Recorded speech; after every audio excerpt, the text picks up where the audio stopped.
Je m'appelle Julien Sagna, je suis chargé de projet à ENDA. Plus spécifiquement, je m'occupe du programme Jeunesse et Intégration. La rencontre d'aujourd'hui s'inscrit dans le cadre d'un projet dénommé Je Lead, un projet de ENDA CACIT.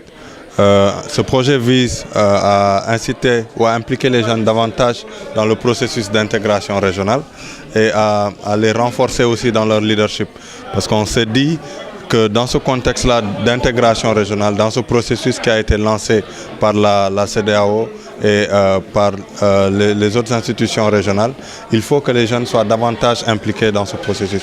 Et pour qu'ils soient davantage impliqués, il faut les former, leur dire c'est quoi l'intégration et comment eux, ils peuvent être dans ce processus-là pour prendre en charge le processus, le renforcer. Mais nous ne nous limitons pas seulement à l'intégration.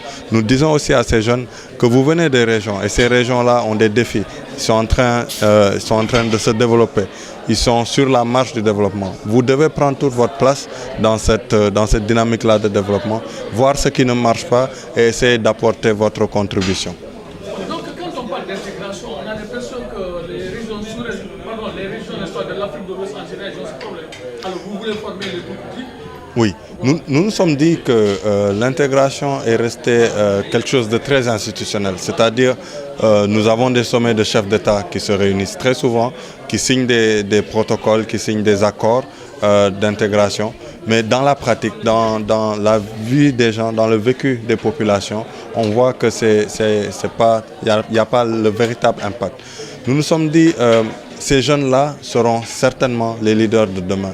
Ils vont diriger des entreprises, ils vont créer des entreprises, ils vont s'asseoir aux instances de décision. Il faut qu'ils soient renforcés dans leur leadership.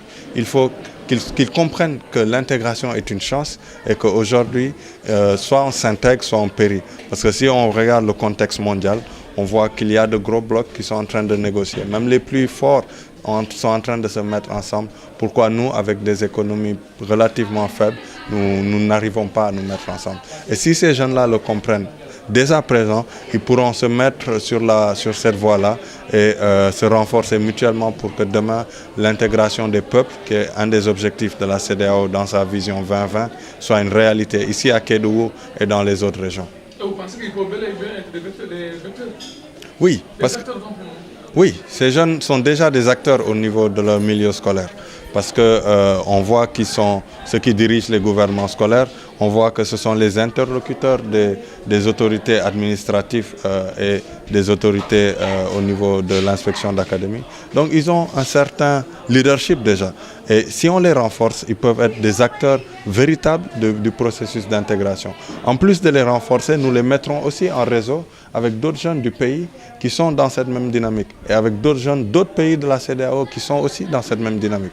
Vous voyez qu'in fine, ça nous fera une masse critique qui pourra faire des propositions même, qui pourra, en amont des rencontres des chefs d'État, venir et proposer aussi la voix des jeunes pour que ce processus d'intégration-là soit une réalité.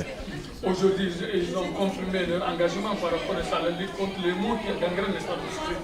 Oui, parce que l'un des résultats attendus est qu'à la fin de ce premier prise de contact, comme nous l'appelons, que ces jeunes-là soient galvanisés de telle sorte qu'ils disent « nous nous engageons » et qu'eux-mêmes ils sortent les problèmes de leur localité, de leur région. Nous avons vu, vous avez vu avec moi, qu'à la fin de la session, ils se sont engagés à vraiment être ceux qui porteront le combat, surtout pour les problèmes spécifiques à Kédougou, comme l'orpaillage et tout ça, pour qu'ils sensibilisent leurs pairs afin qu'ils restent en classe, qu'ils prennent acquis des connaissances pour pouvoir être de véritables leaders demain.